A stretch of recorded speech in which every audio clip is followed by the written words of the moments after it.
In this video, we will see how you can pin any contact at the top on WhatsApp. Sometimes there is an important group or chat that you need frequent access to, but it gets lost among other messages.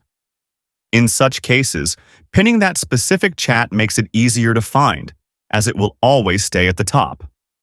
To do this, first open WhatsApp, where you will see all your chats. Now, find the contact or group you want to pin, press and hold it, and a pin option will appear. Tap on it, and the chat will be pinned to the top. Similarly, if you want to pin more chats, repeat the same process.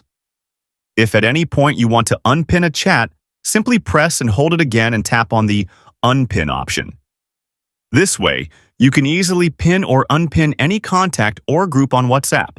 If this video is helpful for you, don't forget to like it, subscribe to the channel. I'll see you in the next video.